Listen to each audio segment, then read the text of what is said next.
नमस्कार। प्रबंध समिति आदर्श विद्या मंदिर जोधपुर में आपका हार्दिक स्वागत एवं अभिनंदन।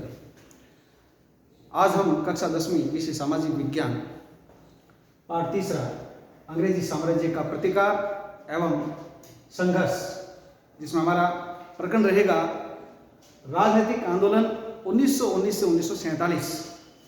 इसके अंदर कुछ बिंदुओं पर हम चर्चा करेंगे। पहला इसके अंदर है रॉलेट एक्ट। रॉलेट एक्ट एक काला कानून जो ब्रिटिश सरकार ने 1917 ईस्वी में सिडनी रॉलेट की अध्यक्षता में एक समिति का गठन किया था। 19 मार्च 1919 को इस बिल को विधानमंडल ने स्वीकृति प्रदान की। इस कानून के अंदर किसी भी व्यक्ति को संदेह के आधार पर गिरफ्तार किया जा सकता था और बिना मुकदमा चलाए 2 साल तक जेल में डालने की इसमें व्यवस्था थी। इस कानून के अंदर न कोई अपील, न कोई दलील और न कोई वकील की व्यवस्था थी।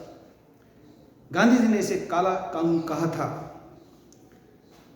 दूसरा, जलियांवाला बाग हत्याकांड। 13 अप्रैल 1919 को वैसाखी के दिन पंजाब के अमृतसर शहर में स्थित जलियांवाला बाग में करीब 20,000 लोगों की एक शांतिपूर्ण सभा चल रही थी, जो रॉलेट एक्ट के ऊपर विचार करने के लिए एकत्रित हुए थे। इस सभा में जनरल डायर ने गोलियां चलवाई, जिसके अंदर बहुत से लोग मारे गए। करीब 379 व्यक्ति इसमें मारे गए, जबकि कांग्रेस समिति के अनुसार मरने वालों की संख्या लगभग 1000 लोगों के पास थी। असहयोग एवं खिलाफत आंदोलन, तीसरा पॉइंट है हमारा असहयोग एवं खिलाफत आंदोलन। खिलाफत आंदोलन भारतीय मुसलमानों ने तुर्की के खलीफा के सम्मान में इस आंदोलन की शुरुआत की थी। 19 अक्टूबर 1919 को पूरे देश में खिलाफत दिवस मनाया गया था। गांधी जी ने इस आंदोलन में भाग लिया और कैसर-ए-हिंद नाम की उपाधि उन्होंने लौटाई थी। 10 अगस्त 1920 को सेब्र की संधि द्वारा यह आंदोलन समाप्त हुआ था। इसके बाद है असहयोग आंदोलन। 1920 ईस्वी को कांग्रेस ने असहयोग प्रस्ताव को जो है मंजूरी दी, इसे पारित किया। इस आंदोलन के अंदर विदेशी वस्तुओं का बहिष्कार किया गया, स्वदेशी वस्तुओं के अपनाने पर बल दिया गया। 1921 में करीब 30,000 व्यक्ति इस आंदोलन के कारण जेल में गए थे।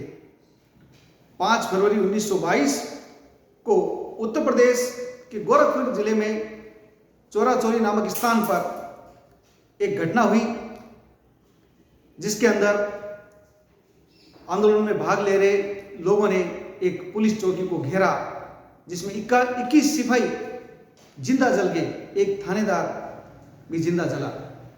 इस घटना से क्षुब्ध होकर गांधी जी ने असहयोग आंदोलन को समाप्ति की घोषणा की और 12 फरवरी 1922 को इस आंदोलन को वापस ले लिया। इसके बाद में साइमन कमीशन देश में आया। इसका उद्देश्य था 1919 के भारत सरकार अधिनियम की समीक्षा करना। 1927 में सर जॉन साइमन की अध्यक्षता में 7 सदस्यीय इस कमीशन की स्थापना की थी।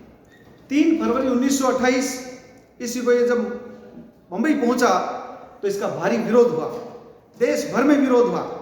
लाहौर के अंदर लाला लाजपत राय के नेतृत्व में इस आंदोलन का जो है विरोध किया गया, जहां लाला जी पे लाठीचार्ज किया गया, जिसके कारण कुछ समय बाद उनकी मृत्यु हो गई थी। 1930 में साइमन कमीशन की जब रिपोर्ट आई तो उस रिपोर्ट के अंदर कहीं भी औपनिवेशिक स्वराज्य की बात नहीं कही गई थी। 7 सदस्य ब्रिटिश थे, इसलिए देश के लोगों ने इसका जबरदस्त विरोध किया। साइमन कमीशन गो बैक के नारे लगाए गए थे।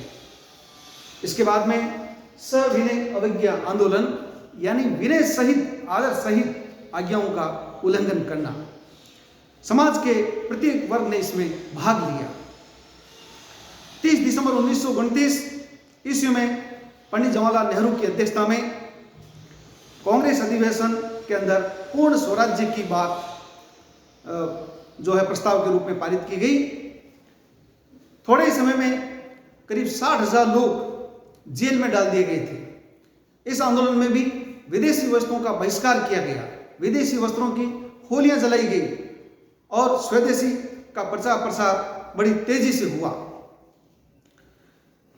5 मार्च 1931 को गांधी जी और इरविन के बीच एक समझौता हुआ, जिसे गांधी इरविन समझौते के नाम से जानते हैं। इस समझौते के तहत इस आंदोलन की समाप्ति हुई। गांधी जी गोलमेज सम्मेलन के अंदर भाग लेने के लिए ब्रिटेन गए, लेकिन वहां पृथक निर्वाचन की बात की गई, जिसके कारण गांधी जी उस बैठक को छोड़ करके हिंदुस्तान आ गए। आते ही गांधी जी को गिरफ्तार कर लिया गया था। 1923 के अंदर आंदोलन की असफलता के कारण गांधी जी ने कांग्रेस की सदस्यता से त्यागपत्र भी दे दिया था।